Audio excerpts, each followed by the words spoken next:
Hi everyone, this is Ashley with CT Marina Digitals. I am going to do a tutorial to show you how to use my new forest film texture overlays in Photoshop. The forest film textures is just a name I thought was fitting for the first collection because I did use almost all my samples from photos taken in a forest. I think these ones are just, or in the woods, whatever you want to call them. They're good for this kind of vibe or style of photography. There's some green ones in there. The bonus ones include actual trees or branches. So I'm just going to go ahead and get started. They're really easy to use, but it's just really going to depend on the type of blending mode you use or your style of photography. Textures are pretty versatile for that reason.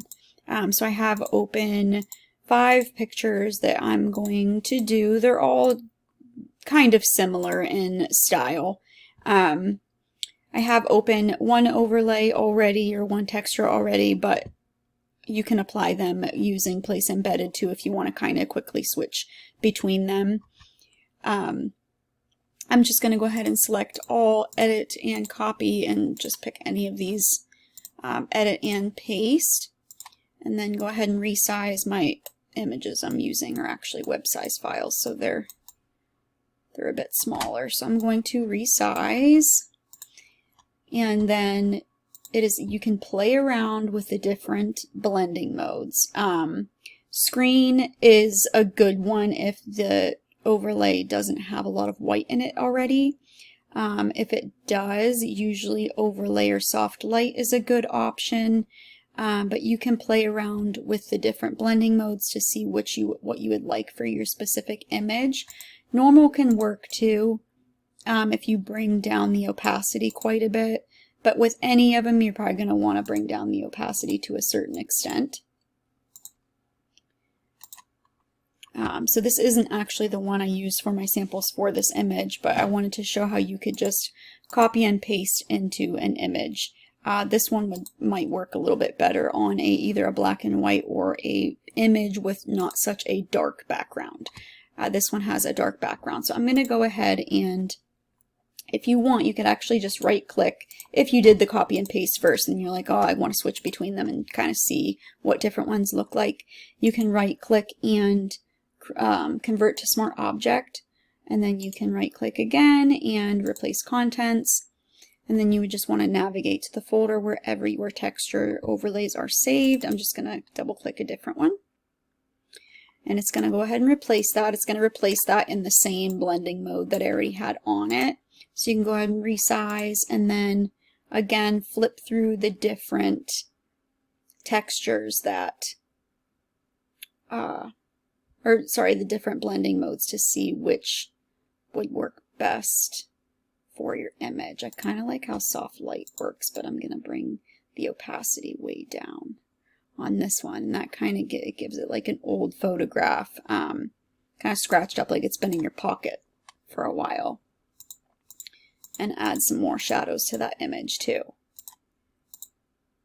Okay, and if you want to brush it off of their faces a little bit, you can just create a layer mask, grab a soft black brush at 100%, or actually I would probably do like 50%. And then just brush off, black brush, not white, brush off a little bit at a time.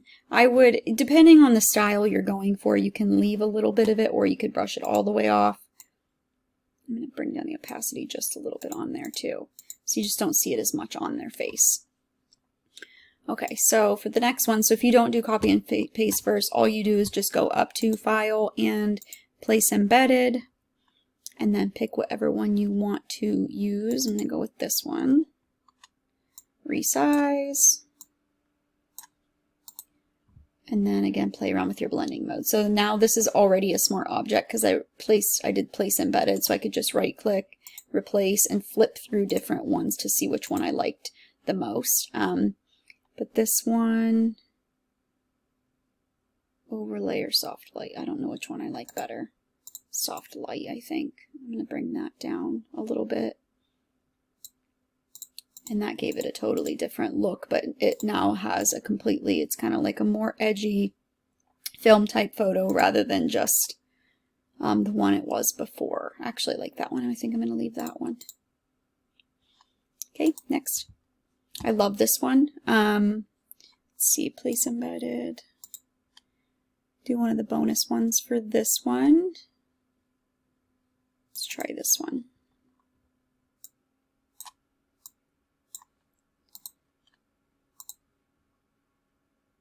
Kind of want the branches. That looks really, okay, let me see. So I could put it on soft light, and then I could bring down the opacity a little bit, and then also create a layer mask.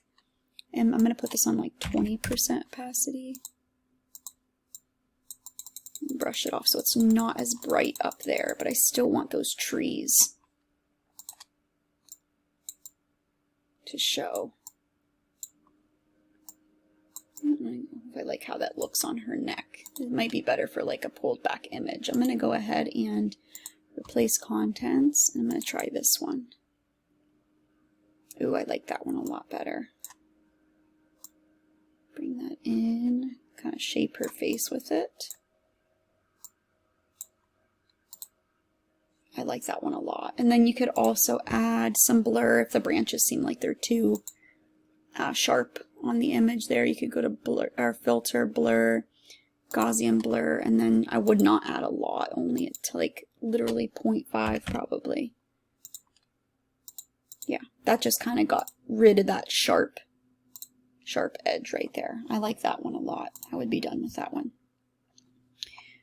Next, this one, I'm going to do place embedded again. I want kind of a focal one for this one, I think, because they're walking in the middle of the frame here. Let's try this one. Okay, see what kind of blending modes. I'm liking a lot of them on soft light. Okay, I'm going to do soft light again. I'm going to bring down the opacity. And now you can also, these are all black and white, but you can, if you wanted like kind of a tint to them, you could add a hue saturation layer and add a clipping mask there and click this colorize button right here. See how that kind of added a red hue to the image? And then if you slide it, like if you wanted it more green tones in there or more cool or more warm orange tones, you could add that. If you wanted a tungsten tone, you could add blue to it. A tungsten tone, like if you're using it on like a winter image, that would be like a bluish tone. That would be really pretty to add that to that. I'm going to hide the photo real quick. I want, so you can see it changing that color. I want a little bit more of a warm tone. There we go. Added to it. There, and then if I toggle that, see it was it was black and white, so it was more cool. And now I added a little bit of warmth to it. And I want to add a tiny bit of blur to that one, too. Okay. That looks cool. I would be done with that one. Maybe brush a tiny bit off the trees here, but I think it looks cool with the light coming in right there. Okay, last one. I think I just want to add simple grain to this one. I know this style isn't for everybody, but it is very popular for some photographers. So I'm going to go ahead and place embedded again. And I have a couple that are just grain and nothing else. I think I'm going to use this one. And then, again, I think I might leave this on normal or screen, one or the other, and then just bring down the opacity on it.